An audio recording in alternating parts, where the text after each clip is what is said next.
皆さんこんにちは。今回は Apple Watch を持っていたら揃えたいものについて話していきたいと思います。Apple Watch を買ってからしばらく経ったんですが、これがあると便利だなと思うものがいくつか出てきました。なので、主に Apple Watch を買おうと思っている方だったり、買ったばかりの方に向けて揃えておきたいアイテムについて共有したいと思います。自分が使っているアイテムについても話しますので、良ければ購入の参考にしていただければと思います。それでは行ってみましょう。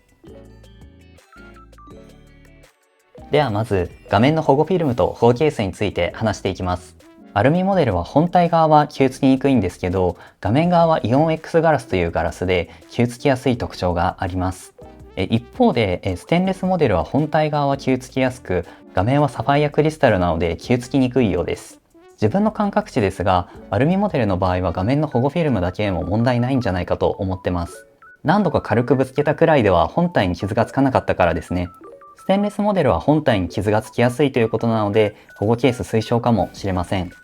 ちなみに僕は2マスの保護フィルムを使っています。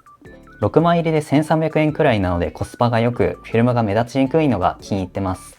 過去の動画で詳しく説明してますので、概要欄にリンクを記載しておきます。保護フィルムと保護ケースのどちらを選ぶかについては、それぞれ好き嫌いがあると思いますし、保護ケースに関しては傷から守るという役割だけではなくて、ファッションとしての側面もあると思うので、保護フィルムか保護ケースのうち好きな方を選ぶで問題ないと思います。次にカジュアルな場面で使用するバンドについてです。カジュアルな場面というのは、普段使いや運動をするときに対応できるバンドのことを指してます。具体的にどんなバンドかというと、Apple Watch を購入するときに選べるスポーツバンドやスポーツループ、ソロループ、ブレイデッドソロループあたりがカジュアルな場面で使用しやすいバンドかなと思います。僕はこのスポーツバンドとスポーツループを持っているので、それぞれの長所と短所について話します。まずはスポーツバンドについてです。スポーツバンドの長所は肌触りの良さとお手入れのしやすさです。汚れてしまってもアルコールシートで拭くだけでいいのは楽です。逆に短所は使っていると多少バンドが伸びてしまうことと、若干色が褪せてくることですね。続いてスポーツループについてですが、長所は軽さと肌触りの良さ、あとはあらゆる手首のサイズにもぴったり合うように装着できることです。マジックテープが留め具になっているので、バンドの穴が自分の手首に合わないということが回避できます。短所はバンドの素材がナイロンなので、汗が染み込んでしまうことです。そのため汚れた時は洗って乾かす必要があります。またマジックテープでくっつける部分を中心に毛羽立ちが目立ってくる可能性があります。今紹介した2本の中で最初の1本としてどちらがふさわしいかというと、個人的にはスポーツバンドを選んでおけば外れはないかなと思ってます。スポーツループももちろんおすすめできるんですが、先ほど話した特徴の影響で多少人を選んでしまう可能性があります。なのでそういった要素が少ないこちらのスポーツバンドを選んだ方がいいと思いました。検証できていないソロループやブレイデッドソロループについては、もし持っている方がいたらぜひコメントで長所と短所について教えてください。次にビジネスシーンでも使用できるバンドについて話していきます。スポーツバンドやスポーツループだとカジュアルすぎて違和感が出てしまうので、レザーバンドやミラネーゼループのような金属製のバンドを持っておくとビジネスシーンでも対応できると思います。ちなみに僕が使っているレザーバンドはエポナスのレザーバンドです。値段は約2万円とかなり高いんですが、Apple Watch に高級感が出るので気に入ってます。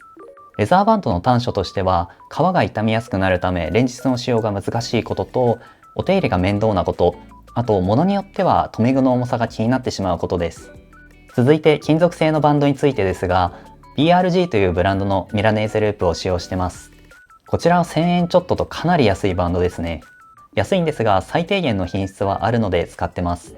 ミラネーゼループの長所はお手入れの手軽さです。レザーバンドとは違ってアルコールシートでさっと拭くだけなのでとても楽です。一方短所としては留め具がマグネットの場合金属に反応してしまうことです。Apple 純正のミラネーゼループを持っている人に聞いてみたところ、純正の場合は留め具の外側のマグネットはそこまで金属に反応することはないようです。なので金属に反応するのが気になる方が金属製のバンドを買う場合には Apple 純正のものか留め具がそもそもマグネットではないものを選ぶのがいいかと思います。次に話すのはバンドケースについてです。バンドを複数持つと付け替えができてとても楽しいんですが、問題は保管方法なんですよね。バンドを適当に棚に入れると汚らしいし探しにくいんですよ。なのでバンドケースの購入はおすすめです。僕が使っているのはこちらの折りたためるコンパクトなバンドケースです。価格は Amazon で1700円くらいでした。このように綺麗に収納できて持ち運びもしやすくてとてもいいです。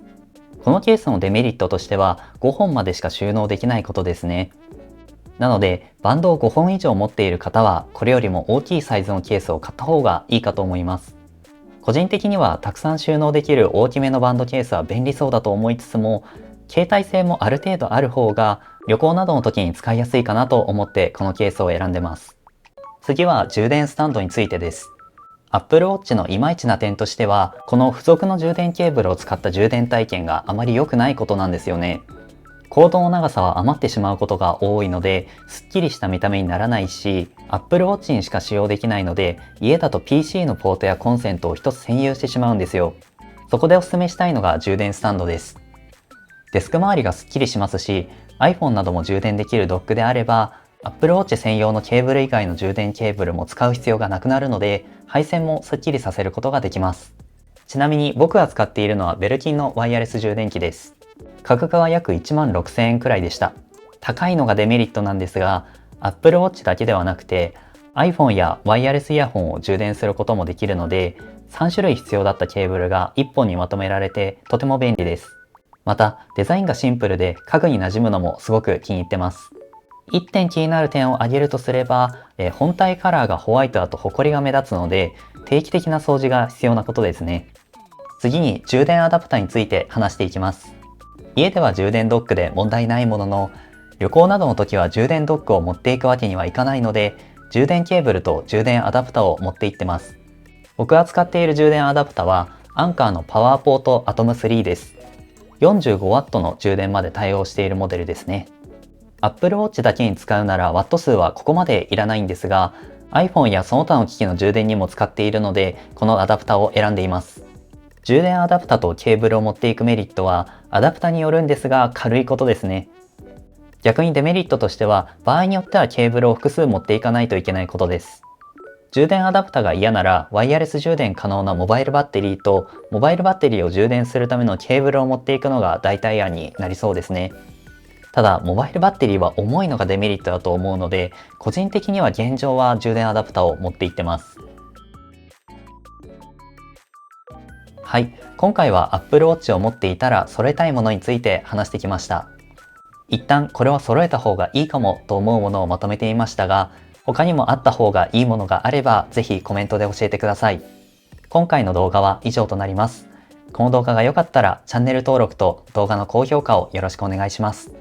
それでは次回の動画でお会いしましょう。バイバイ。